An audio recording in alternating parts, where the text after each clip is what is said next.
Let's settle in. You're not here to play a hand. You're here to drift through thought, to let your mind explore quiet strategy.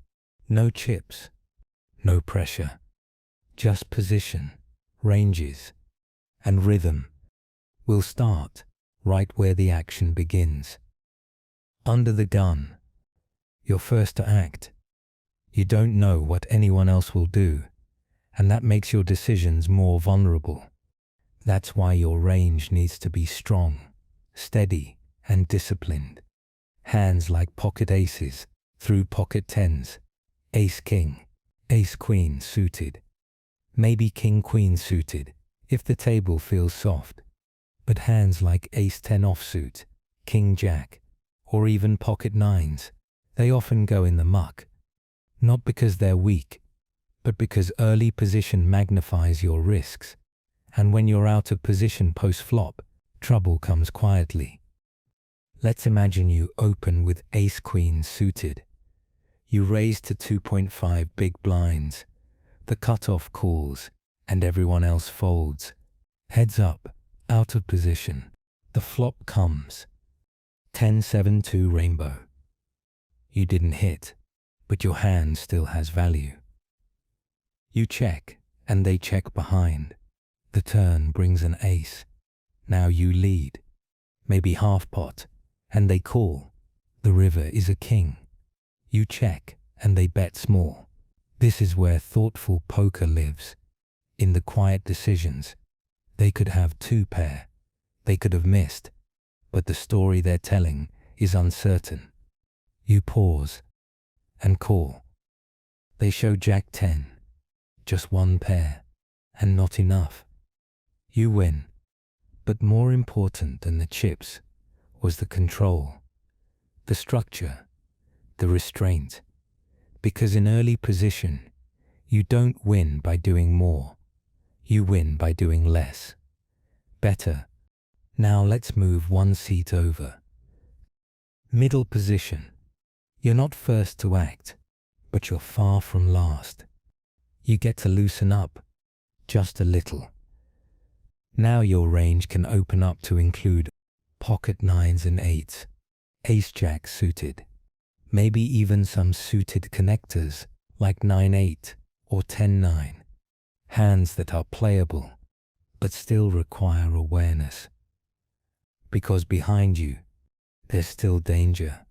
The cutoff, the button, the blinds, each of them is waiting to see what you do and how they can respond. Let's imagine a hand. You're holding pocket nines. You raise from middle position to 2.5 times the big blind. The button calls. Everyone else folds. The flop comes Jack, 7, 4, all different suits. You've got an underpair, but the board is dry. You continuation bet. Maybe 1/3 of the pot. The button calls. The turn is a queen. You pause. It's a card that hits their calling range, but also gives you a chance to represent strength. You check, and they check back. The river is a deuce. Now it's your decision. You could fire a delayed bluff, or check, and give up. And maybe tonight, you check, and they show ace-10 suited. A float that didn't connect. You take the pot. In middle position, your edge isn't just the cards, it's the timing, the control, the ability to lean forward or back, depending on who's yet to act. Not too tight, not too loose, just aware. And now, let's ease into the power seat. The cutoff and the button. These are the positions where you get to see more, act later, and apply pressure more effectively. In the cutoff, your range can expand. You're still mindful of the button behind you, but you've got more room to work. You can open suited aces down to ace-5, Broadway hands like king-queen or queen jack, even some suited one-gappers like 9-7 or 8-6 if the blinds are passive. On the button, things open even more. You're last to act post-flop, and that's powerful. You can steal blinds, isolate limpers, and play a wide creative range. But wide doesn't mean careless. You still build hands with purpose, with a plan. Let's play out a hand from the button. The hijack opens to 2.5 big blinds.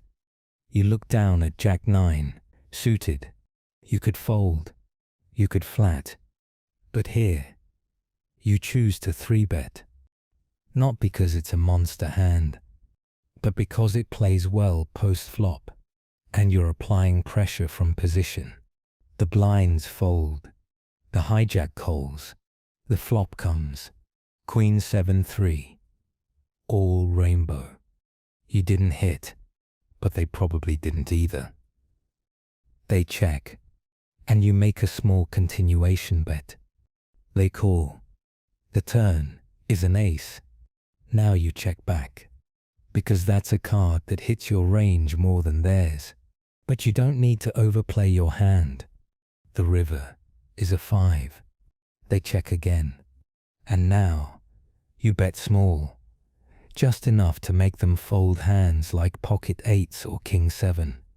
They fold, and you win. No showdown, no fireworks, just steady pressure.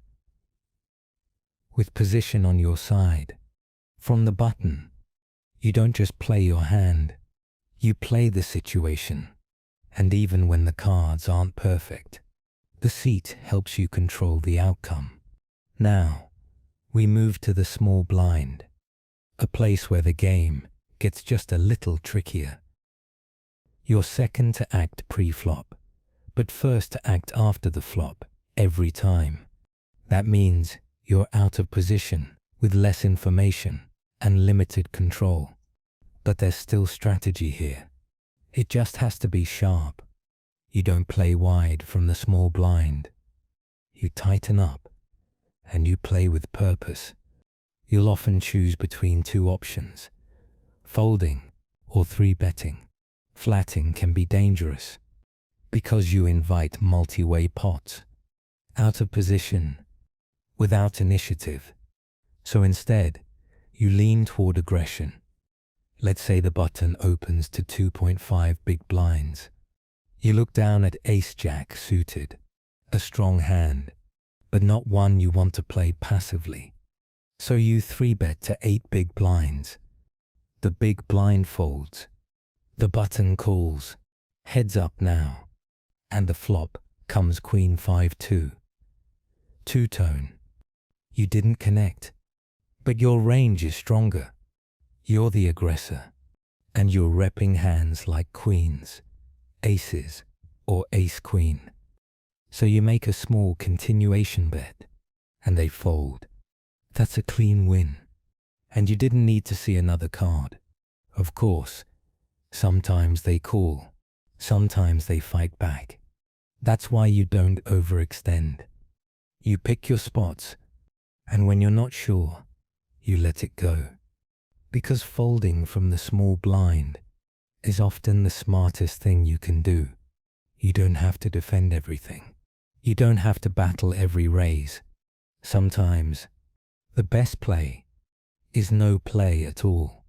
Now, let's complete the circle.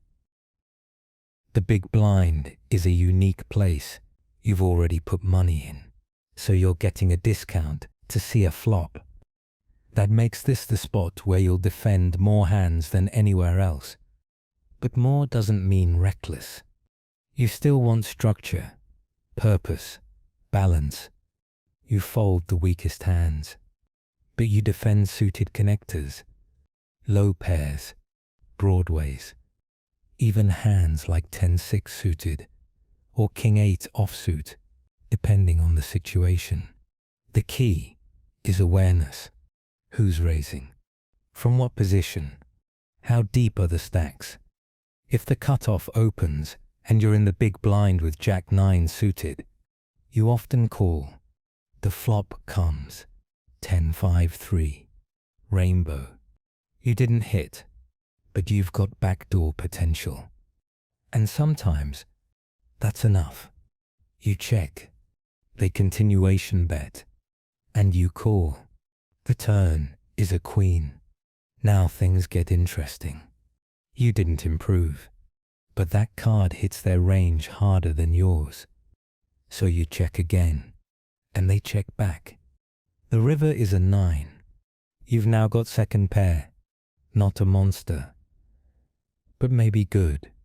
You lead small, just enough to get value from worse hands, or fold out air. They hesitate and fold. You defended with purpose and took the pot without needing anything big. That's the power of understanding situations, not just cards. From the big blind, you're going to see flops with marginal hands, but with patience, with awareness, you can turn small edges into steady gains. Now that we've walked through every seat at the table, let's zoom out and take one last look at position as a whole. So now we've moved through the table, from under the gun, all the way to the blinds. Each seat has its own story, its own rhythm. In early position, you're tight, disciplined. You play fewer hands, but with greater strength. In middle position, you begin to explore, a little wider, a little looser, but always aware of who's yet to act. From the cutoff and the button, you open up, you steal, you float, you control the pace, with position on your side. In the small blind, you stay sharp. You 3-bet or fold, because passivity out of position rarely pays. And in the big blind, you defend smartly. You use the price you're given, but you don't go too far. Position isn't just where you sit. It's how you see the hand, how you apply pressure or absorb it. It's the foundation for everything else, from pre-flop ranges to post-flop lines, to deciding when to bet and when to check. You don't need to memorize charts tonight. You don't need to run simulations. Just let the logic of the table settle into your mind. Let the structure support you. Let the rhythm of the game relax you. And now that you've grounded yourself in position, we can drift into deeper strategy, less about where you sit, and more about how you think. Next, we'll enter the world of 3-bet pots and find calm in complexity. A 3-bet isn't just a bigger raise, it's a message. When you 3-bet, you're saying, I don't just have a hand, I have a reason to play this one differently. You narrow the field, you take initiative, you define the pot. From early position, you 3-bet, strong hands only, pocket queens and higher, ace-king, sometimes ace-queen suited. But in later positions, you add more variety, suited broadways, light 3-bet bluffs, hands like king-9, suited, or ace-5 suited. That play, well, post-flop, let's say the cutoff opens. You're on the button with ace-10 suited. You 3-bet. The blinds fold. The cutoff calls. Now you've thinned the field and kept position. The flop comes. 9-7-3. Two-tone. You didn't hit, but neither did they. Often, you bet small, just a third of the pot. They fold. That's the power of initiative. Now sometimes, you face a 4-bet. And now the game shifts. You tighten up. You pause. You ask, is this value or a bluff? Pocket jacks, Ace Queen. These are your borderline spots. Sometimes you call, sometimes you fold, sometimes you shove, but always you think through the ranges and the story being told. Not every 3-bet is a hand. Sometimes it's just pressure. After the flop, you're telling a story. A continuation bet is part of that story. When you were the last aggressor, the board is your canvas, but not every board and not every hand. Dry boards, like King 7-2, are good for peace. Connected boards, like 10-9-8, you slow down. You bet small when the board favors you. When you're repping big pairs, top pair, top kicker, strong aces. Let's say you 3-bet pre-flop with ace-king. The flop comes Jack 7-4. You didn't connect, but you bet 1/3 pot. They fold, not because you hit, but because they didn't. Other times, you check to control pot size, to induce bluffs, to mix up your play. It's not about betting every time. It's about knowing when the story makes sense. A continuation bet isn't about the hand. It's about the pressure, the expectation. The turn is where the pot starts to grow. It's also where your decisions become heavier. You've seen how they responded on the flop. Now you get to build or slow down. Some turns are good for barreling. An ace, a king, high cards that strengthen your range. Other turns are scary, completing draws, adding 2-pair potential. You don't have to bet the turn. You can check, give up, control the pot. Let's say you bet the flop with king-queen, and the turn brings a jack. Now you've picked up a straight draw. You could bet again. You could check and call. It depends on what you're repping and what they're believing. Turn sizing matters too. You often go bigger here because ranges are tighter. Decisions mean more. You're no longer just telling a story. You're deciding if the story's worth finishing. Sometimes it is. Sometimes you let it go. And either way, you're still playing well. The river is the final chapter. It's where everything comes together or falls apart. By now, you've told a story. Through your pre-flop action, your flop sizing, your turn decisions. Now it's time to decide how it ends. Sometimes, you get there with a strong hand. Top pair, good kicker, or even a disguised 2-pair. Other times, all you have is ace high or a missed draw. And now you face a bet. You breathe. You think. You ask yourself, what does this bet mean? What value, hands are they representing? What bluffs could they have? And sometimes, you turn your own hand into a bluff. You missed your draw, but you recognize that your line looks strong. You hold the right blockers. You bet big, polarizing, forcing them to fold everything but the very top of their range. Other times, the river is about thin value. You have second pair, and they've checked 3 times. You lead small, not because it's huge, but because it's often good. You're not afraid of being wrong.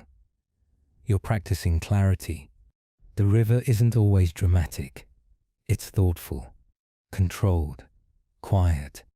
It's the hand within the hand, and it's often where the real edge shows. Good players don't just play hands, they build ranges. Instead of thinking, do I raise with this hand? They ask, what does my whole range look like from here? Ranges are how you stay balanced, how you become difficult to exploit, and how you simplify decisions in complex spots. From early position, Your range is tight, mostly premiums. In late position, it opens up. More suited connectors, one-gappers, weaker aces. But no matter where you are, you can group hands by strength, by playability, and by purpose. Some hands are pure value, others are pure bluffs, and some fall in the middle. Flexible hands you can mix. Let's say you're on the button. You're building an opening range. You start with all pairs, all suited aces, broadways, and suited connectors down to maybe 7-6. That becomes your default. And from there, you make small adjustments, tighter against aggressive blinds, looser when everyone is passive. Thinking in ranges helps you zoom out. You stop overreacting to individual hands, and you start making decisions based on structure.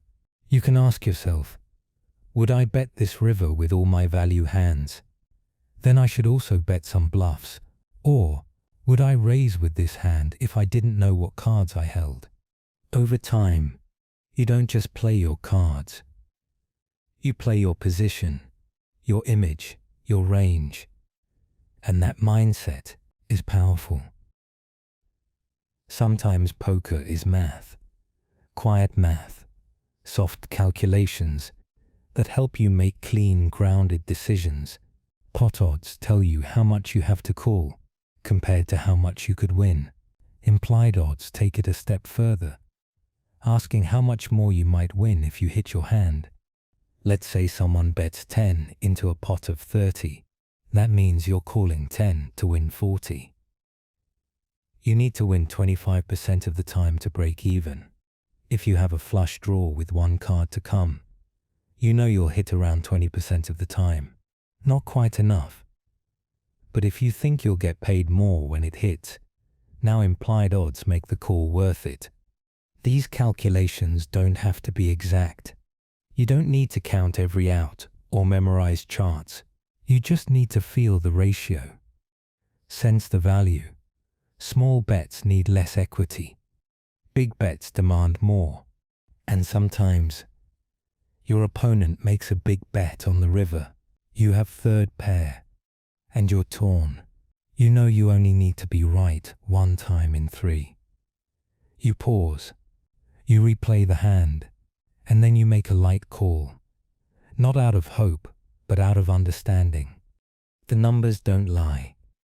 And when you slow down enough to see them clearly, the right decision becomes gentle. It doesn't always feel heroic. Sometimes it just feels peaceful. Let's walk through a few hands. Not to test you, just to feel the rhythm of good decision-making. You're dealt pocket jacks in middle position. You raise the button, calls, and the flop comes. 10-9-4. Not the worst, but not the best. You continuation bet, and they call. The turn is a king. Now it gets tricky. That's a card that hits their floating range. King-queen, king-jack, even queen-jack. You check, and they check back. The river is a deuce. You check again, they check again, and show ace-10. You win, and you never had to overplay it. You just controlled the pot. Next hand, you're in the cutoff with suited connectors. 7-6 of hearts. You raise, the big blind calls. Flop comes. 8-5-2, 1 heart. You've got a gut shot and a backdoor flush. You bet small. They call. Turn is the 4 of hearts. You've picked up equity. You barrel again. They fold. Another win. Built not on strength, but on structure. One more. You're in the big blind with king-10 suited. The button raises. You defend. The flop comes. King-7-3. You check. They cabet small. And you call. Turn is a jack. You check again. They check back. River is another king. You lead small. They tank and fold. You took the line that made sense, stayed in control, and played the situation with calm awareness. That's what strong poker feels like. Not flashy, just clear. Tournaments begin quietly. Stacks are deep. Blinds are small. And mistakes don't cost you everything. In the early game, patience is your edge. You avoid coin flips and look for strong value. Suited connectors go up in value. Speculative hands pay off when implied odds are high. You're not trying to build a stack quickly. You're trying to play clean, thoughtful hands that give you options. You don't force it. You don't chase marginal edges. You watch how others play. Take mental notes. You see who bluffs too much, who overvalues top pair, who can't fold ace-king. This stage is about gathering information, about getting to the next level with all your tools intact. It's okay to fold often, to wait, because early game wins come not from big pots, but from setting up future success. Now the blinds have increased. The antes are in play. Stacks are shallower, and pressure builds. In the middle stage, aggression becomes more valuable. You steal blinds. You pick spots. You target weak limps and passive players.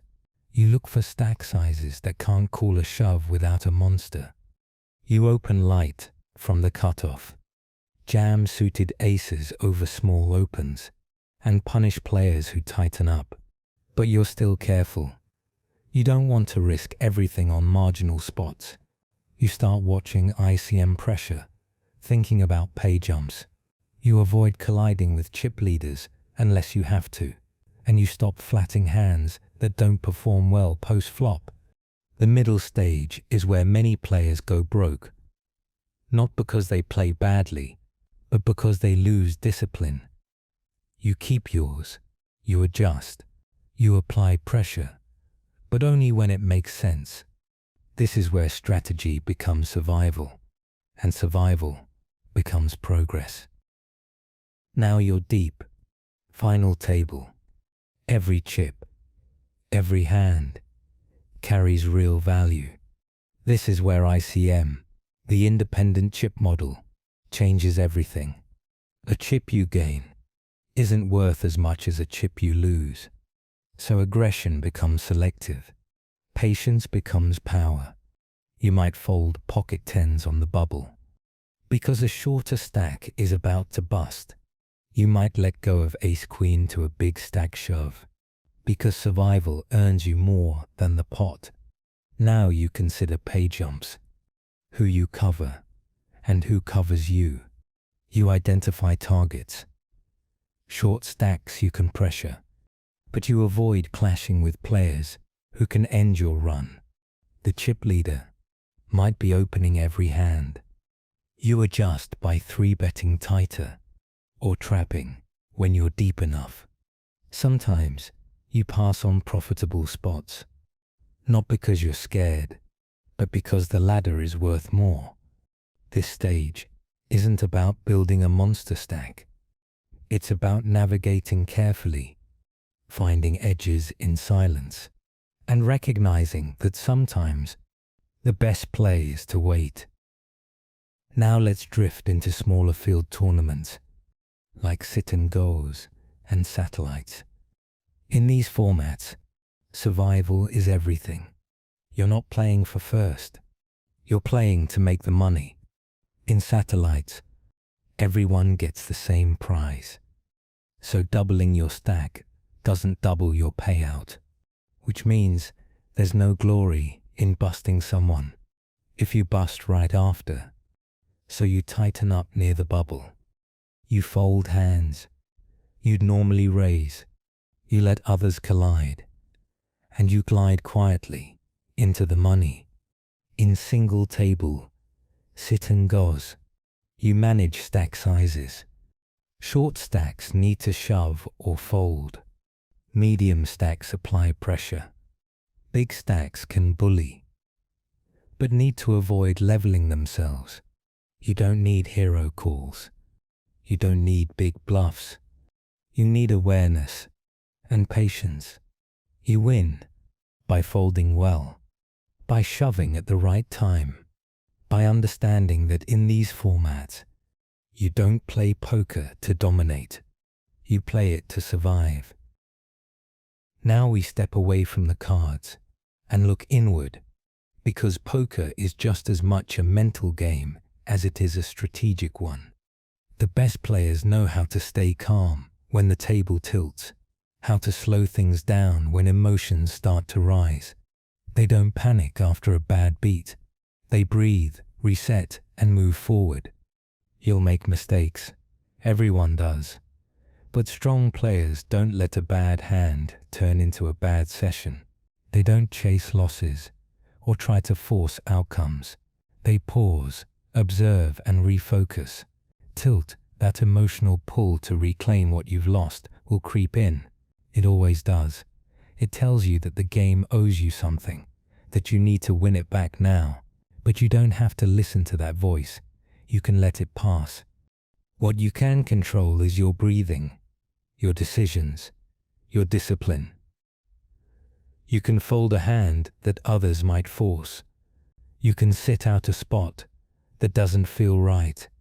And in doing so, you protect your edge, not by winning every hand, but by staying steady through the swings. Some days, the game flows your way. Other days, you'll miss every draw, run into every trap, and fold the winner.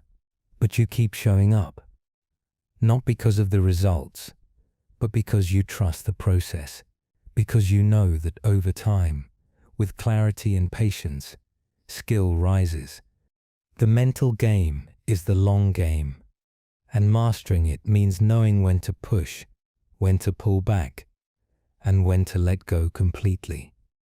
Some of the most meaningful moments in poker don't show up in chip counts. They're the times you folded the second best hand, and no one saw it. The hands you played perfectly, and still lost. The players you read, like a book, and let go without a word. You remember the feeling of a well-timed check, the quiet satisfaction of letting someone bluff into you, the patience it took to fold over and over until the right spot came. These are the hands you carry with you, not because they were flashy, but because they were honest. Moments where you trusted your instinct, where the math aligned with your gut, where you weren't chasing, you were present. You don't need noise to win. You don't need adrenaline. Sometimes the best hands are the ones that leave you calm. Poker, at its core, isn't just a game of cards. It's a mirror. How you play is often how you think. Do you chase outcomes or stay grounded in process? Do you fear risk or manage it with care? Do you trust your reads or second-guess your intuition? Strategy becomes something deeper. It's about discipline, patience, curiosity. Poker teaches you how to wait, how to act with purpose, how to sit with uncertainty, and not rush for answers. The best players aren't defined by results. They're defined by how they carry themselves, in silence, in stillness, in resilience. So you play the hand in front of you. You fold when it's right. You raise when the moment calls. And you accept whatever follows. Because in the end, poker is less about what you hold and more about how you hold yourself. Bluffing isn't about trickery. It's about credibility, about telling a story that your opponent believes. And sometimes, bluffing comes down to the cards you don't have, and more importantly, the ones you block. Let's say the board is 10-9-5, ace, 3, and you're holding king-queen. You didn't hit the board, but you have blockers to some of your opponent's strongest hands. You block queen-jack, the straight. You block ace king and ace queen. Top pair, top kicker. You don't have a hand, but your hand makes it less likely. They have one too. So you lead with a pot-sized bet, not out of hope, but because your story makes sense. Blockers matter even more when stacks are deep. Let's say you triple barrel on a king 10-5, 6, 2 board, and you hold ace 5 of hearts. You don't have top pair. You don't have a draw, but you block pocket fives. You block ace king. You block value hands, and your opponent knows that. That's when the bluff gets through. Bluffing is also about combos. It's not just I don't have it. It's how many hands like this can I have? If the board is queen 7-4, jack 10, and you shove the river with 9-8, you're repping the straight. But if you'd never raise pre-flop with 9-8 offsuit, then your story doesn't hold. You need hands that make sense as a bluff that could realistically arrive here. This way, suited aces with no showdown value, missed flush draws, backdoor straight, draws that picked up equity and fired twice. These are quiet, honest bluffs. They don't force action. They suggest possibilities, and when you combine blockers with timing and position, you become hard to read. Your opponents fold, not because they fear you, but because your play makes too much sense to challenge. That's how you bluff, in silence, and win, without ever showing a thing. At higher levels of poker, we don't just ask what someone could have. We ask how many combinations they could have. How many ways can they arrive at this river with a hand that beats us? Let's say the board is 10-6-2, 7. King. You bet the flop and the turn. And now you're considering a big river bluff. You hold ace 5 of hearts.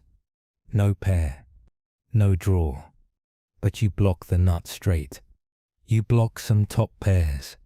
Now you think, how many value hands would I play this way? Maybe king 10.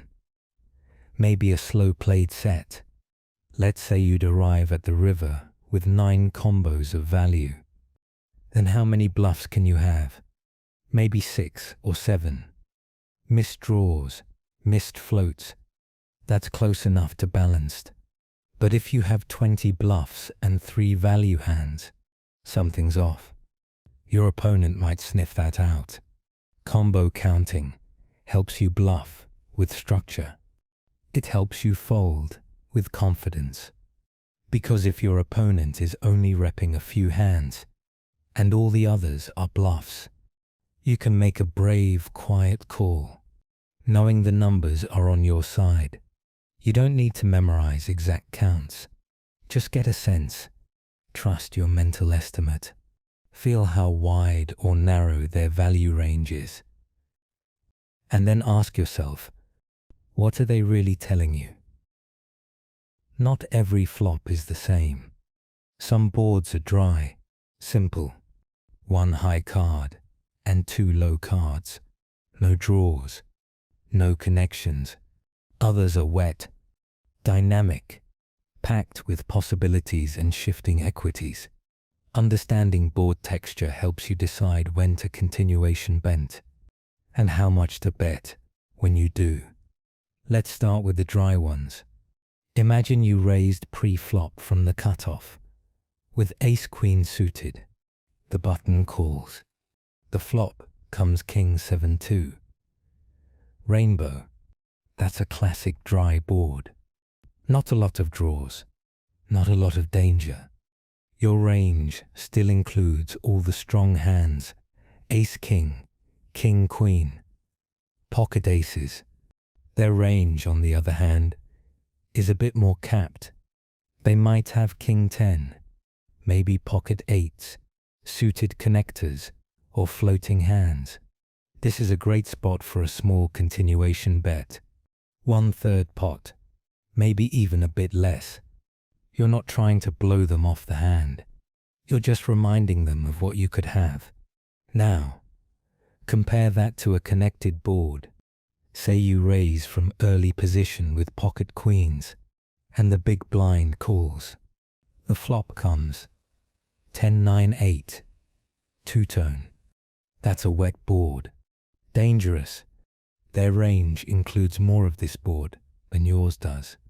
They might have Jack-10, 8-9, even a surprise, 2-pair. This isn't a spot for a light c-bet. It's a time to either bet big or check behind and proceed with caution. You can still continuation, bet on wet boards, but you need a reason, a strong draw, a big hand, or a read on your opponent. You also adjust your sizing. On dry boards, smaller bets are efficient. On coordinated boards, your bets need to be larger to apply meaningful pressure. Then, there's paired boards. Let's say you raise the button with ace-jack and the flop is queen, queen-5. This board is static. It won't change much. So your bet isn't about protection. It's about denial and pressure. You can bet small here too, because your opponent probably didn't hit it. And even if they did, they'll often raise, giving you clarity. Lastly, let's consider monotone boards like King 8-4, all spades. These are tricky. They limit your bluffing options because every hand that doesn't have a spade feels naked. If you don't have one either, you might check and re-evaluate. But if you do have the ace of spades, you might use it as a bluff later, knowing you block their nut flushes. Board texture isn't about being fancy. It's about knowing what the flop says, about who it helps and who it doesn't. When you know that, your bets become quiet tools, not desperate moves. When everyone else folds, and it's just you and the big blind, a new kind of poker begins. Blind versus blind isn't about cards. It's about attitude, structure, and pressure. Ranges are wide. The big blind knows you could be opening with any two, so they defend light. They check raise more. They float with second pair and third pair. You, in the small blind, have a decision to make. Do you limp or do you raise? A raise puts pressure on them immediately. It defines your range and sets you up to take control. Post-flop, but a limp can invite mistakes. If they check behind, you get to the flop cheap and you see what develops. You might limp with hands like Queen 9 suited or King 8 off. You might limp raise with aces or even suited connectors. There's no one size fits all. Blind versus blind. Play rewards players who are calm, adaptive, and confident in murky waters. Post-flop, it gets strange. You'll be playing top pair with bad kickers. Middle pair becomes a value hand. Ace high might be good. You make small bets. You call light. You pressure carefully. And you recognize that this isn't about being aggressive. It's about reading the rhythm and adjusting to their frequency. Sometimes, poker is about power, but here, it's about patience. Stack depth changes everything. At 100 big blinds deep, you have room to float, flops, to barrel turns, to trap on rivers. The game is different. Let's start deep, but at 20 big blinds, you raise the button with pocket sevens. The big blind calls. Flop comes. 9-5 deuce. They call. They check. You bet small. The turn is a king. They check again. Now you can fire a second barrel. You might fold out sixes, fours, even ace high. You've got chips behind. So the threat of a river shove is real. You raise with sevens. Now imagine the same hand, but with 18 big blinds. Big blind calls. Same flop. Do you bet?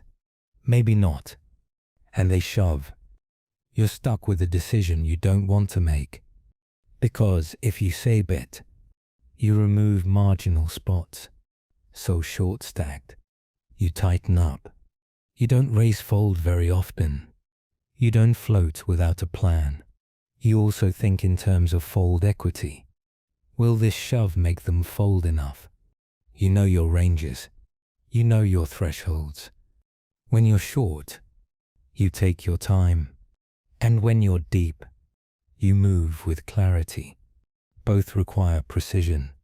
Both require discipline. But each one is its own game. Let's go somewhere else now. Not a strategy. Not a chart. Just a table in a dream. You're sitting in a quiet poker room in the south of France. The walls are lined with bookshelves. The ceiling is warm wood. There's a low hum of conversation. Soft music playing in the corner. You're not here to win. You're just here to play. The cards feel smooth. The chips click gently. Everyone at the table smiles without reason. You get dealt ace-king.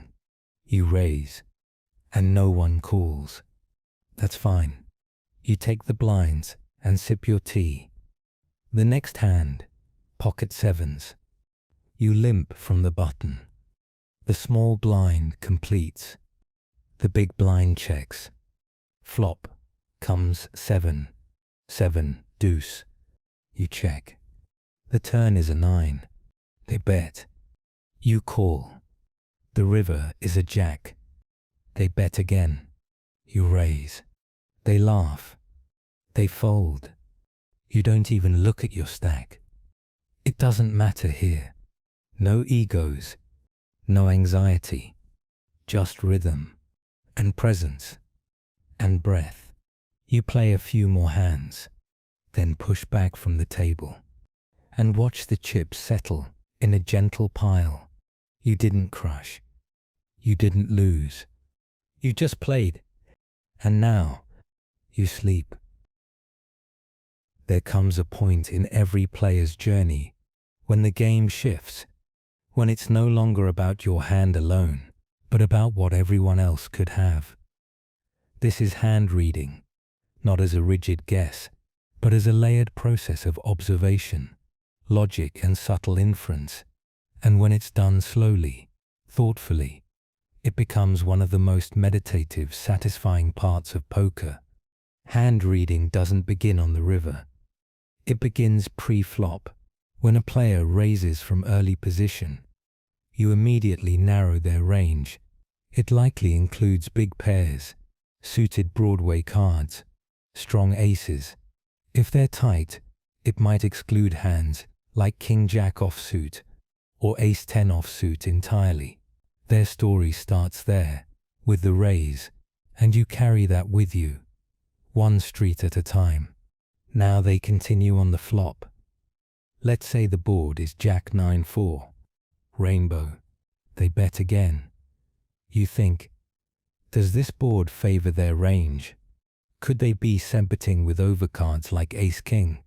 Or do they only continue with top pair and better? Their bet size tells you something. Their timing tells you something else. Maybe it was fast. Maybe it was cautious. You take mental notes, not conclusions, just clues. The turn brings a low card. Say, a deuce. They check. Now your internal range map shifts. If they had a very strong hand, they might continue betting. Their check suggests a cap. Maybe it's weak top pair. Maybe it's ace high. You begin narrowing further. You don't say they have king jack. That's too narrow. Instead, you think in terms of groups, categories of hands, top pair with a medium kicker, overcards with backdoor draws, weak pairs now slowing down. When the river arrives, and they suddenly bet big, you breathe. The board hasn't changed much. They were passive, and now they're strong? Something doesn't add up. You replay the hand, not emotionally, but rhythmically. Raise, bet, check, big bet. What hands take that line? Very few. You look at your hand. Maybe you hold a second pair. Maybe it's marginal. But based on the story, your hand might be good. So you call. And they muck. It's not about the result. It's about the reasoning. What makes hand reading so beautiful is that it's never perfect. It's a conversation with probability. You ask, the game whispers back, and with each hand, your intuition becomes a little more precise. Your understanding deepens, not just of strategy, but of human behavior, how people act under pressure, how fear shows up in timing, how confidence hides in bet sizing. You begin to sense that poker is a game played with cards, but one with awareness. Advanced hand reading also works in reverse. You ask yourself, what do I look like I have? If I 3-bet pre-flop and check the flop, am I representing a missed high card hand? If I delay my c-bet until the turn, do I look like I picked up equity or like I was trapping? Every action builds your own story, and the best players tell consistent ones. They bet when it makes sense, check when it doesn't, and fold when the plot breaks down. But hand reading goes deeper still, into what's called range versus range thinking. You stop comparing one hand against another, and start comparing entire groups. My range on the button includes a wide mix of suited connectors, high cards, small pairs. Their range from the big blind includes more ragged suited hands, offsuit queens, and speculative combos. When the flop comes 10-5-2, I might have overcards. They might have bottom pair. But overall, my range is slightly stronger. So I bet, not to bluff, but to pressure. The deeper you go, the less emotional it becomes. You fold second pair without hesitation. You call river bets that used to scare you. You understand how many bluffs they can truly have, and how often they play them this way. You don't try to hero your way into being right. You let the math, the rhythm, and the psychology line up. And if it doesn't, you fold quietly, calmly, no frustration. Over time, this layered thinking becomes part of you. You don't need to force it. It drifts into your mind like a soft calculation. And while the chips go back and forth, you find joy in the clarity of your process. Because hand reading, at its best, isn't about making the right call. It's about understanding the whole story. And that story unfolds one street at a time. Sometimes, the best way to win a big pot is to let your opponent do the betting for you. Slow playing is not about deception, for deception's sake. It's about letting the hand play itself, but it only works when the conditions are right. When the board is dry, when your opponent is aggressive, and when you're in position to control the pace. Let's say you raise from the button, with pocket aces, the big blind calls. The flop comes 10-7 deuce. Rainbow. They check. You check back. This isn't weakness. It's a decision, a signal that you don't need to rush. By checking, you allow them to keep weaker hands in play. Middle pairs, gut shots, even high card floats. Hands that would have folded to a continuation bet. Now the turn comes. A four of hearts. They bet. You call. Quietly. Still in control. Still ahead. The river is a nine. No flushes. No scary cards. They bet again. And now you raise. Not a shove. Just a raise that says, you might have been ahead until now. They tank. They sigh. They call. And you show the aces. What mattered most wasn't the cards. It was the tempo, the willingness to wait, to underrepresent, to let them believe. But slow playing doesn't always work. On wet, connected boards, it can be dangerous. You give free cards to drawing hands. You let the deck catch up. That's why trap setting is an art. You need to read the board, read the player, know when to pause, and when to push, because a good trap isn't about hiding strength. It's about letting your opponent tell themselves a story, and believing it all the way to the end. At every poker table, you're not just playing the game, you're building a reputation. Even in the quietest games, people are watching, noticing, making mental notes about what kind of player you are. And whether you know it or not, you're shaping how they see you. You raise under the gun with ace-king, then fold to a 3-bet. They remember that. You call a river, bet with second pair, and win. They remember that too. Every fold, every check, every show of strength or weakness, it all adds up. So what kind of image do you want? Maybe you play tight. Early on, you fold marginal spots. You don't show down bluffs. People begin to see you as careful, solid, reliable. Then, hours later, you make a move, a triple barrel bluff on a dry board. They fold top pair. Why? Because your image made it believable. Or maybe you show a bluff early. You smile. You shrug. They tag you as wild. And for the next few orbits, you get paid on your big hands. Because image is leverage. You build it over time, and then use it to shape the table. But image isn't just about big moves. It's about little things too. Do you stare at the board? Do you act fast?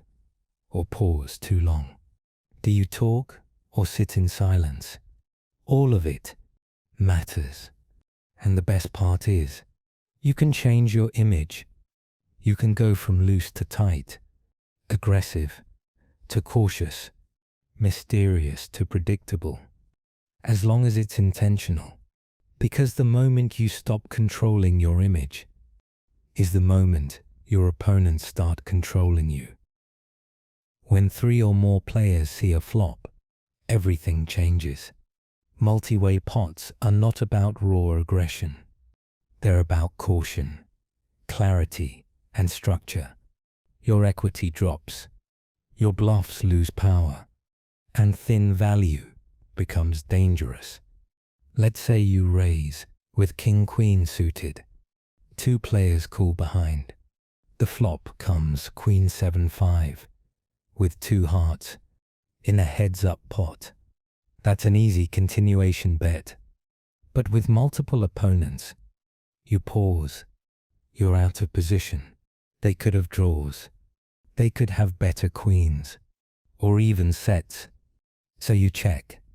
If someone bets and someone else calls, you might fold. Not because you're weak, but because you're realistic. You don't force things in multi-way pots.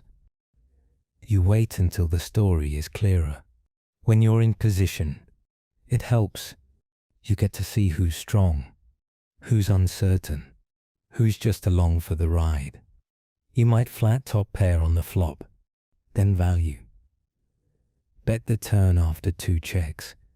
You might check back, second pair, then call a small river bet, because the line doesn't make sense, but you don't get greedy. You don't try to bluff 2 players off medium strength hands. You don't turn weak pairs into hero calls. And you don't assume that your opponents are on the same page, because they're not. In multi-way pots, everyone's range is wide. Everyone's equity is overlapping, and one mistake can cost you everything. So you breathe, you stay disciplined, and you wait for your edge. Poker will test you, not in the quiet, easy hands, but in the moments that matter, deep in a tournament, facing a huge bet on the river, holding a hand you want to call, but maybe shouldn't. This is where discipline lives. Discipline isn't glamorous. It doesn't get applause. It often looks like folding, or walking away, or letting a big pot go, even when you're tempted to chase it. It's the ability to let go of a hand that you've already emotionally invested in. To say, I'm beat, even when the board looks clean. To admit, I don't know, and fold anyway. Sometimes the best call you'll ever make is the one you don't, because discipline isn't weakness. It's strength in stillness. It's the calm in chaos. It's the quiet voice that says, not now. You might fold the winner. You might watch chips go to someone else, but if the process was clean, if the read was clear, then the result doesn't matter. And the next time it happens, you'll fold even faster. You'll trust yourself, not because you're sure, but because you've trained that part of you that doesn't need to be. Discipline isn't about being right. It's about making space to be right more often, over time. It's what keeps you from spiraling. It's what brings you back after tilt. It's what turns an average session into a winning career. And like all great strengths, it starts small, with a fold, with a breath. Poker, at its heart, is a game of decisions layered across time. Every hand is a conversation between your cards, your opponent's actions, and the possibilities that unfold one street at a time. In this section, we'll walk through dozens of imagined hands from start to finish, not just as individual plays, but as extended thought patterns. You're not playing these hands, just riding alongside them, watching decisions form, shift, and resolve, as gently as falling asleep with a familiar book. Let's say you're in the cutoff with ace-10 of spades. The blinds are at 100, 200. Everyone folds to you. You raise to 500. Standard. The button folds. Small blind calls. Big blind folds. Now we pause. What does the small blind's call tell you? It's a calling range. No aggression. Likely not a premium hand. Probably suited Broadway hands. Mid-pairs, suited connectors. Ace-queen? Maybe. Kings? Less likely. They'd usually 3-bet those. The flop comes. Jack of hearts, 9 of spades, 4 of spades. You've got a backdoor straight draw, 2 overcards, a flush draw. They check. What now? This is a good board to continuation bet. You have equity. You can fold out better high cards. You can build a pot if you improve. You bet small. 600 into 1-1. They call. Now. The turn is the 3 of clubs. A blank. They check again. You pause. Your hand hasn't improved, but your range still looks strong. You could have aces, kings, ace-jack. You could keep barreling, but maybe today You check back. The river is the queen of hearts. Now you've made a straight. Beautiful. But how do you play it?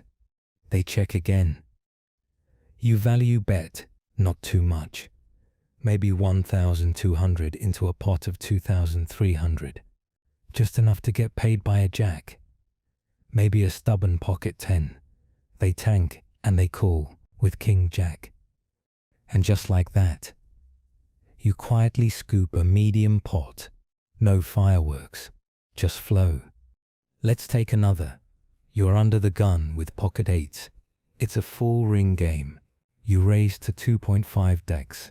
Middle position calls. Button calls. Both blinds fold. Flop. Comes king 10 3 rainbow. Not your favorite flop. You're first to act. You check. Middle position checks. Button bets, half pot. What now? This is where many players struggle. They want to see one more card, but what are they really hoping for? A lucky 8? Sure, you have 2 outs. But even if you hit it, there's a chance someone has king 10 or a set. The math doesn't justify the call. So instead, you fold, not with regret, but with clarity. Let's move to the big blind. You're dealt 9-6 of diamonds. The button raises. You defend. Flop. Comes 8-7-2 with 1 diamond. You check. They check back. Interesting. Turn is the 5 of diamonds. Now you have an open-ender and a flush draw. You lead small. They call. The river is the 10 of diamonds. You've hit your flush. You consider bet sizing. Would they pay off a large bet? Probably not.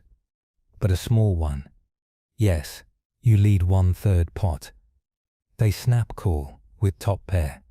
You win. Again. But you don't celebrate.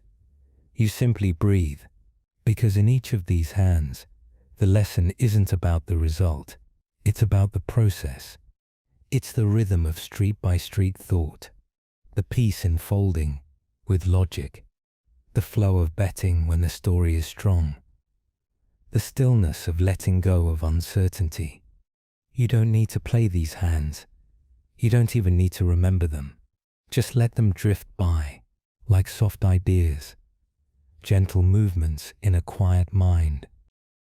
Let's revisit that concept of rhythm.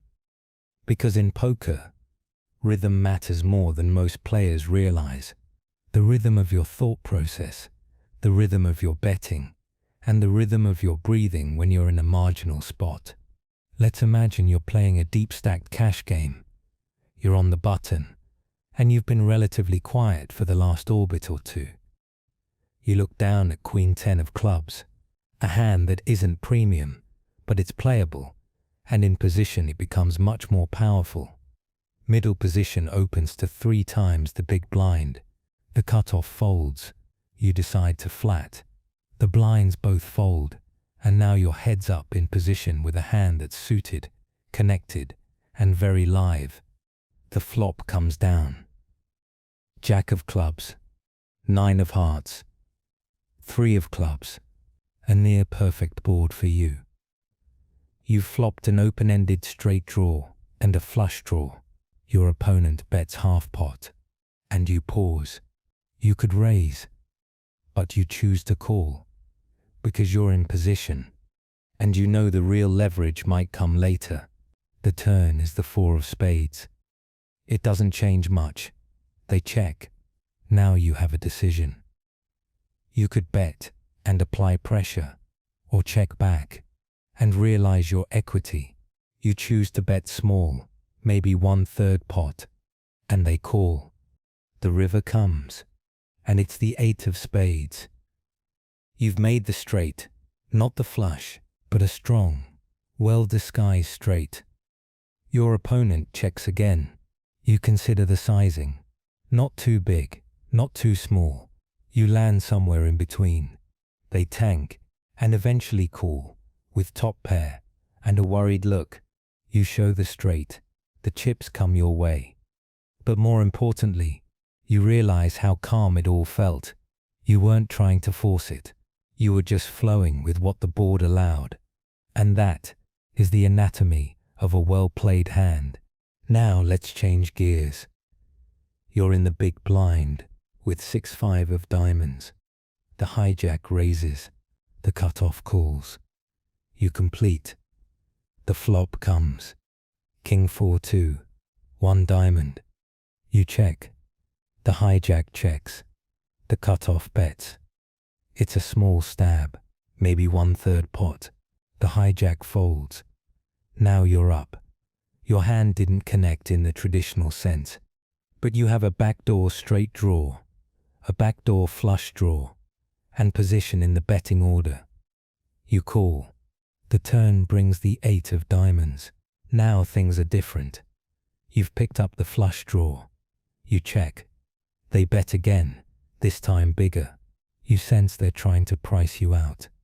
Maybe they're bluffing with air. Maybe they're protecting top pair. Either way, you're not done. You call. The river is the 7 of diamonds. You've backed into the flush. You check one more time, and they check behind. You show and take the pot. And again, it's not just the hand that matters. It's the feel of the hand, the patience, the softness of not overreacting, the quiet logic of moving forward, one decision at a time. Not every hand will be this clean. Some hands will confuse you. You'll raise with pocket queens, get called by 3 players. The flop will come, ace 9-5 with 2 suits. You'll continuation bet, and get raised by the player in the small blind.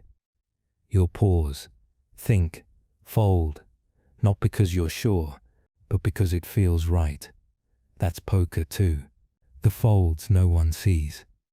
The folds you make with confidence and without needing applause. Let's take another example. You raise from under the gun with ace-king offsuit, 2 callers. The flop comes 10-10-8 with 2 clubs. You have no club. You bet small, hoping to represent a strong hand. The next player calls. The third player folds. The turn is the queen of hearts. It gives you a gut shot, but not much else. You check. They check behind. The river is the 3 of spades. Brick. You check again. They bet big. You think about it. What value hands do they have? Pocket 8s, maybe. 10-9 suited. Ace 10 suited.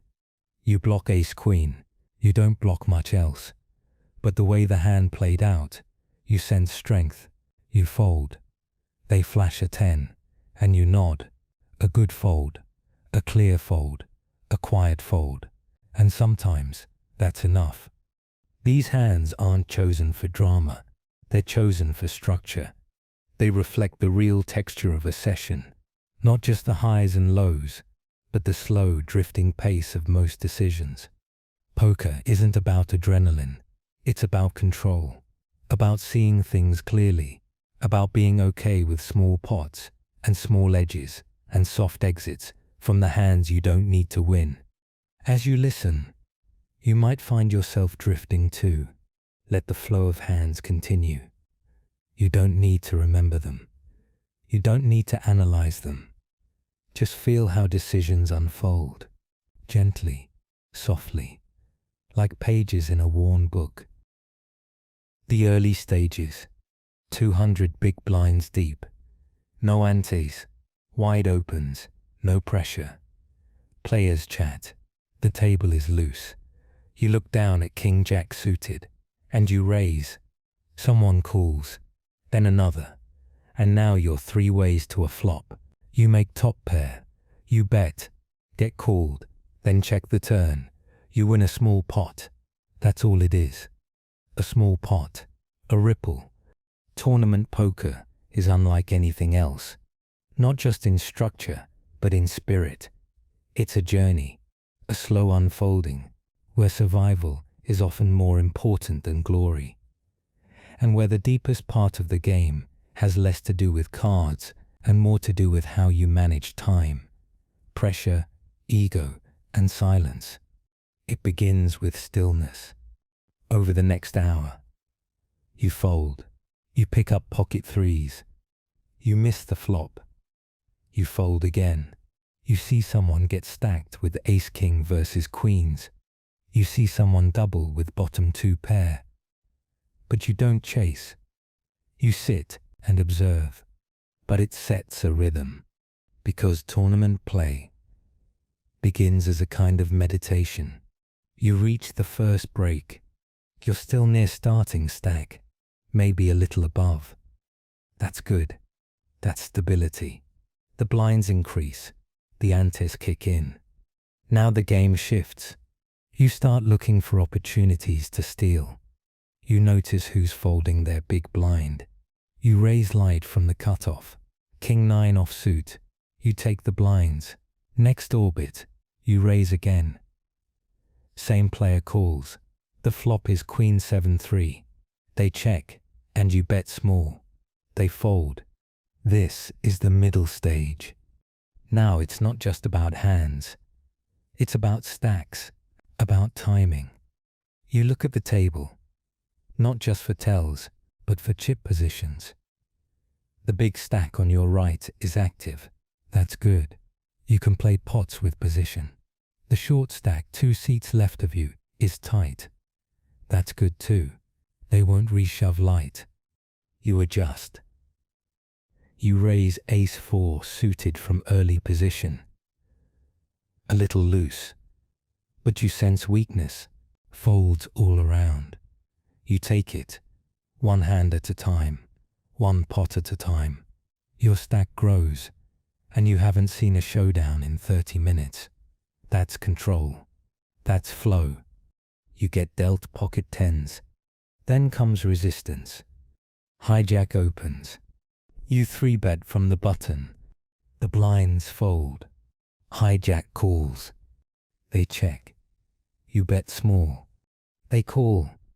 The flop is jack 5-4. They check again. The turn is a 9. Now what? You could barrel. But what do they have? Jack 10? Pocket 9s? Ace jack? They might float with ace king. But would they call again? You check back. They bet small. The river is a queen. You fold. Now your tens feel very small. You tank. Not because you want a hero, but because you care about being precise. But they didn't know that. You made the right fold. They show ace 5. Middle pair. This is the inner life of a tournament player. And you don't need them to. 1,000 decisions, most of them unseen. Now the blinds are growing. You're around 30 big blinds deep. That's the danger zone. You can't flat everything. You have to know when to shove. You can't raise fold often. The button min raises. You're in the big blind with king 8 suited. And when to let go. Tournament poker is unlike anything else. Not just in structure, but in spirit. It's a journey, a slow unfolding, where survival is often more important than glory. And where the deepest part of the game has less to do with cards and more to do with how you manage time, pressure, ego, and silence. It begins with stillness. The early stages, 200 big blinds deep. No antes, wide opens, no pressure. Players chat. The table is loose.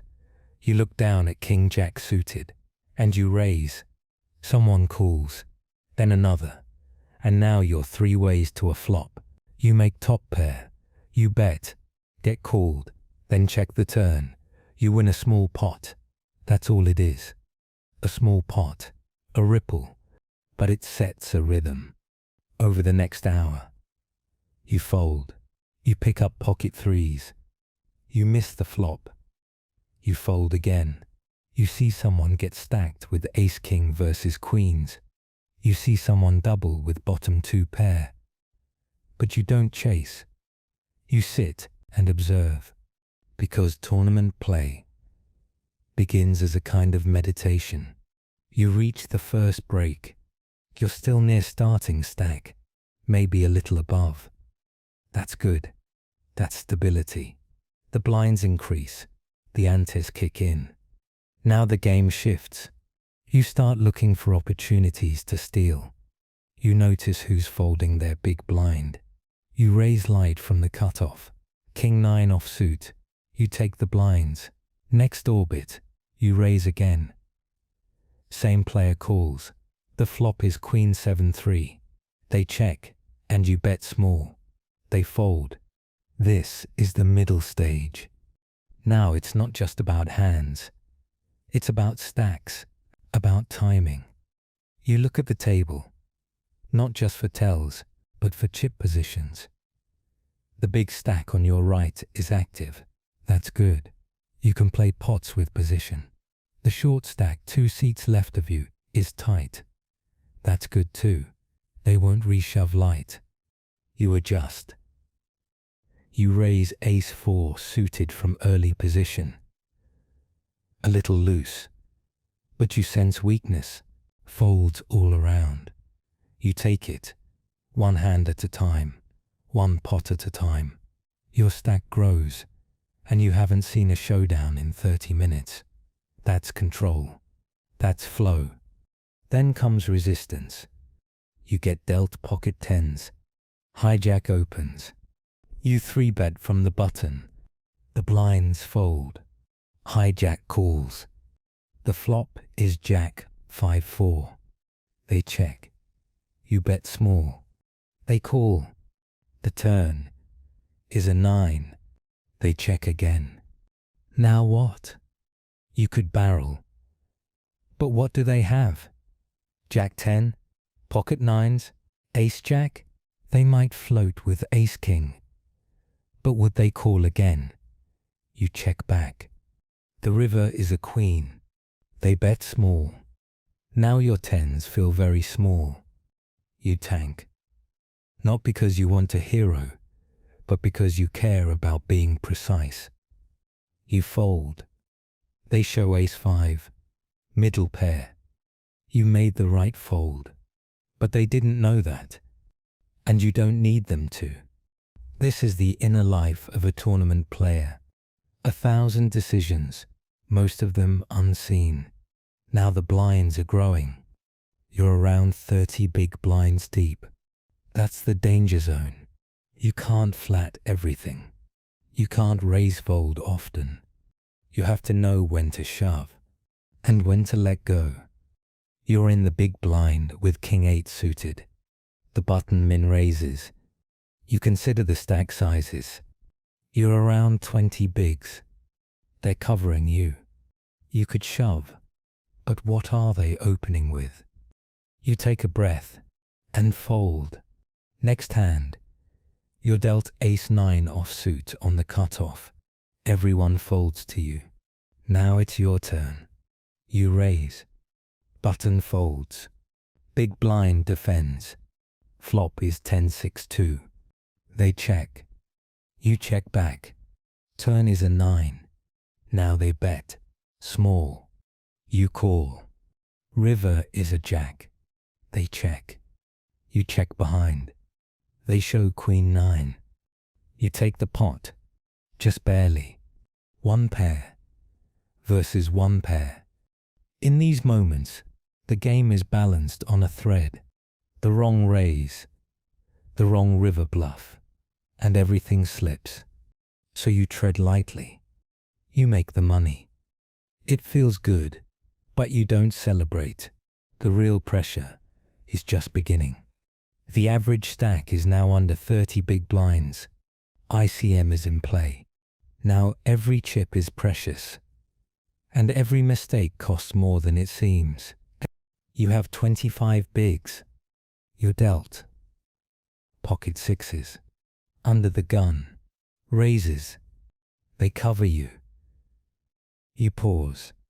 Do you call and set mine? Do you shove? Do you fold? The short stack is still alive. One more bust out, and you ladder up. So you fold. Not because it's the best hand, but because it's the best choice. They turn over. Ace queen. The flop comes ace king 6. You would have flopped a set, but you don't regret it. You stayed in the tournament. You made a decision based on long-term clarity, not short-term glory.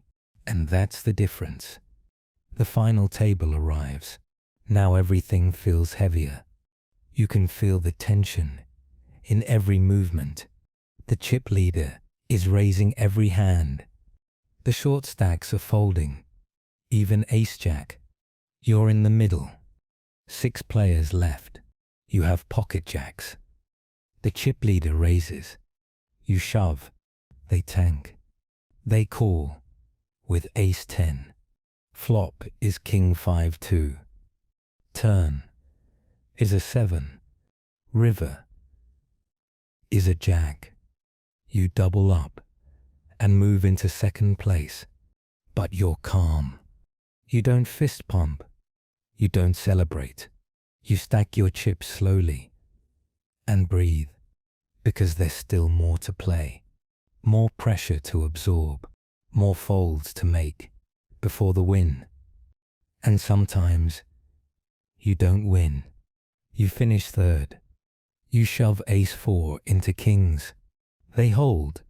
You shake hands. And as you walk away, you don't think about the shove. You think about how you played for 5 hours, folded over 100 hands, bluffed 5 times, value bet 7, survived spots where others panicked. That's the inner life of a tournament player. The chip swings are surface level. What matters is how you sit in the stress, how you protect your energy, how you let the game unfold, not with fear, not with ego, but with rhythm and clarity and quiet control. Every poker player, at some point in their journey, encounters a fork in the road. On one side, the cold, precise logic of theory. On the other, the warm, intuitive pulse of instinct. And both paths can lead to brilliance. Both paths can lead to ruin. So how do you know when to follow the numbers and when to follow your gut? Let's walk into that question slowly. Not to answer it, but to sit with it, to hold it gently and listen. Poker theory is a map. It's built from patterns, probabilities, balance. It's studied and tested, solved and refined. Pre-flop ranges, post-flop frequencies, value to bluff ratios, solver-approved lines. It's beautiful in its symmetry, clean in its logic, free from emotion. Theory tells you what to do in the long run. If the situation were repeated infinitely, but instinct is something else entirely. Instinct is memory without words. It's thousands of hands played, hundreds of subtle reactions observed, decisions made in places too murky for math alone. You look at a player, and something inside says, he's weak. No combo counting, no EV analysis, just a moment of felt truth. So which one should you trust? The best players don't choose between the two. They learn how to blend them. They study theory deeply, relentlessly, not to obey it, but to internalize it, so that when a strange hand comes along, when a weird line develops, they can feel when theory applies, and when the human layer takes over. Imagine a river spot. The board is queen 9-4, deuce, deuce. You're holding ace 9. Your opponent overbets the river. The theory says, fold. You're near the bottom of your range. They're repping trips, or better, but something feels off. You've played with this opponent before. You remember a hand, months ago, where they bluffed a similar board. The speed of the river, bet, the sizing, the way they shifted in their seat. Your gut whispers, they missed. And so, you call, and they turn over Jack 10. Air. You didn't ignore theory. You used it as a baseline, then overlaid your human data, your lived pattern recognition. This is what professionals do, not because they distrust theory, but because theory isn't everything. It doesn't see hesitation. It doesn't feel anxiety. It doesn't know that this player just lost 3 pots in a row and is starting to unravel. Instinct breeds the unspoken. But instinct is dangerous too, especially when it's fueled by fear or ego or tilt. Sometimes you feel like someone's bluffing because you want them to be, because you don't want to fold again, because you just lost a big pot and need this one to work. That's not instinct. That's emotion wearing a disguise. Real instinct is quiet. It doesn't shout. It doesn't demand. It feels like a soft pull, a gentle suggestion. And the more you play, the more you learn to distinguish between the two, between ego and awareness, between guessing and knowing. That's why theory matters. It gives you an anchor, a place to return to when the mind gets loud. There are players who lean too far into instinct. They play every hand like a reed. They trust vibes over odds, and over time, they bleed. Then there are players who lean too far into theory. They run from every uncertain spot. They follow charts without context, and they miss the human layer, the soul of the game. The balance is where the beauty lives. You know the math. You feel the rhythm. You make a play that's 90% correct and 10% intuitive. And that 10% is what makes it yours. There are moments in poker that can't be solved. The board is paired. Your hand is medium. Your opponent is creative. And you don't know what to do. You breathe. You let go of needing to be right. You listen. And the answer comes. Not from fear, not from arrogance, but from a place deeper than thought. You make the play. And win or lose, you feel peace. Because it wasn't random. It wasn't forced. It was the blending of skill and sense, of practice and presence. Poker becomes something else then. Not a game of winning hands, but a practice in navigating uncertainty, with logic, with awareness, with humility. So trust your theory. It's the bones of your game, but trust your instincts too. They are the voice of your lived experience. If you listen without ego, and when you feel both pulling you, take a moment to breathe, then choose with calm intention, and let the result drift away, like chips pushed to someone else. Because poker isn't about being perfect. It's about making the next decision as clearly and quietly as you can. There's a part of poker that happens long before the cards are dealt, and long after the chips are pushed. It lives in the background, invisible to spectators, but essential to every serious player. It's the layer of poker that deals not in cards, but in choices, where you play, how you manage your money, why you sit down, and how you leave.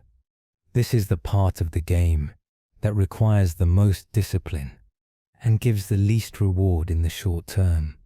But over time, it separates players who endure, from players who burn out. Let's start with bankroll mindset. A bankroll isn't just a number. It's your fuel, your foundation, the quiet guardrail that lets you play the game with freedom, without fear. Playing above your bankroll feels exciting, until variance teaches you otherwise. One bad beat, one downswing, and you're on tilt. You tighten up, or play scared, or try to chase losses in a bigger game. But when you respect your limits, you take losses with clarity. You play your A game, even after a cooler.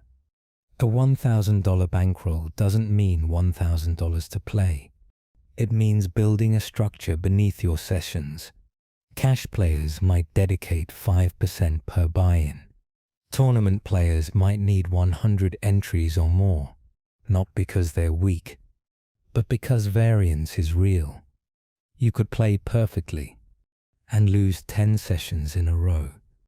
A healthy bankroll doesn't stop that, but it gives you permission to survive it.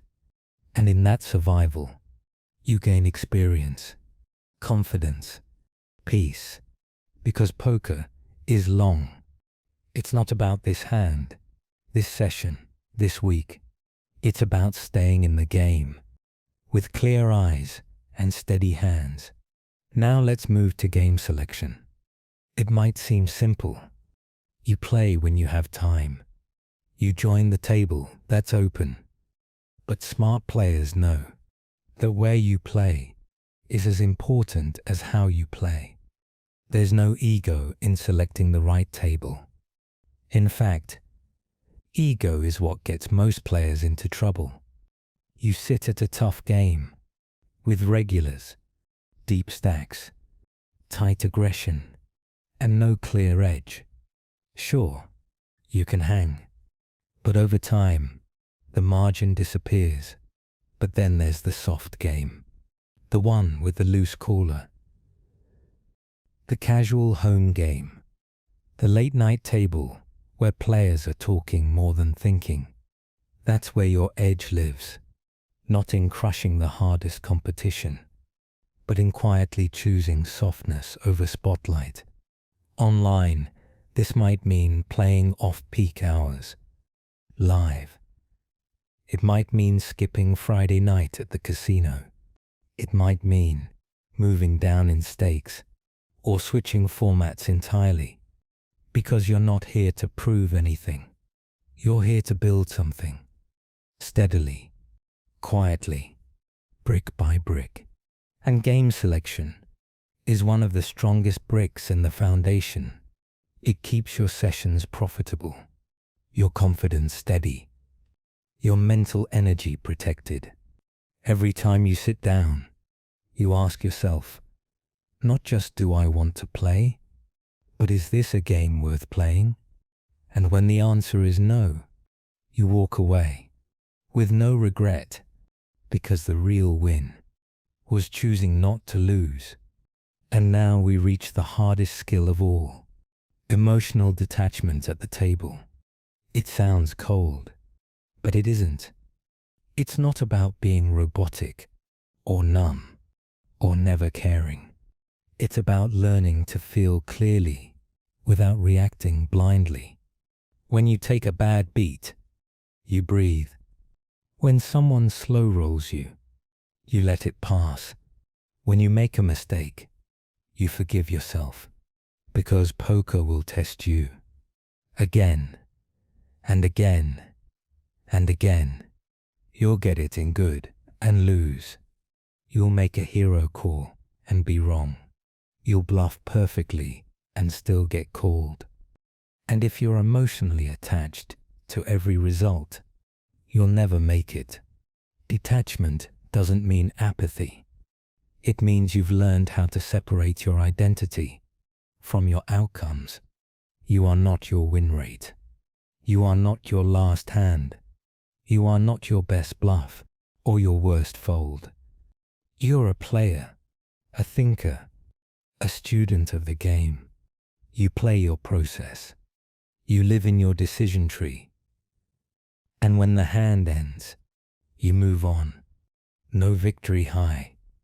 Now, no tilt spiral. Just breath, observation, reset. This kind of discipline isn't built in a day.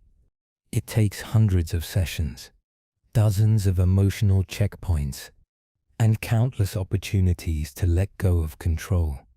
You might sit down with a great mindset and lose your composure after the second cooler. That's okay. You notice, you adjust, you recover faster next time. And over time, that recovery becomes your superpower, not because you stop feeling, but because your feelings stop controlling you. You still care. You still want to win. You still feel the sting of a bad river card, but it fades faster. You return to center. You re-engage, and suddenly, poker stops being a roller coaster. It becomes a rhythm, a space you step into with awareness and leave with clarity, no matter the result. So now we return back to the cards, back to the chips, but carrying with us something quieter, an understanding that poker is more than strategy. It's a practice of discipline, of self-awareness, of long-term thinking. You build a bankroll with care. You choose games with intent. You detach from outcomes with grace. And in doing so, you don't just become a better player. You become a calmer one, a more present one who can sit at the table, whether ahead or behind, and know that the real win is the stillness inside. Now, there are no more hands to play, no more bets to size, only the quiet rhythm of thought easing into rest. You might find yourself wondering, what's the best fold you ever made? Not the biggest, just the one you knew was right. What hands do you still think about? What lines could have gone differently? And what would you do if they came again? What would it feel like to play without needing to win? Just to explore, to observe, to move with the flow of the game. Could you let go of results and trust your rhythm? Could you sleep knowing you played the hand honestly? The answers don't matter now. There's no table, no opponent, just you, breathing slowly, thinking softly, and drifting into stillness.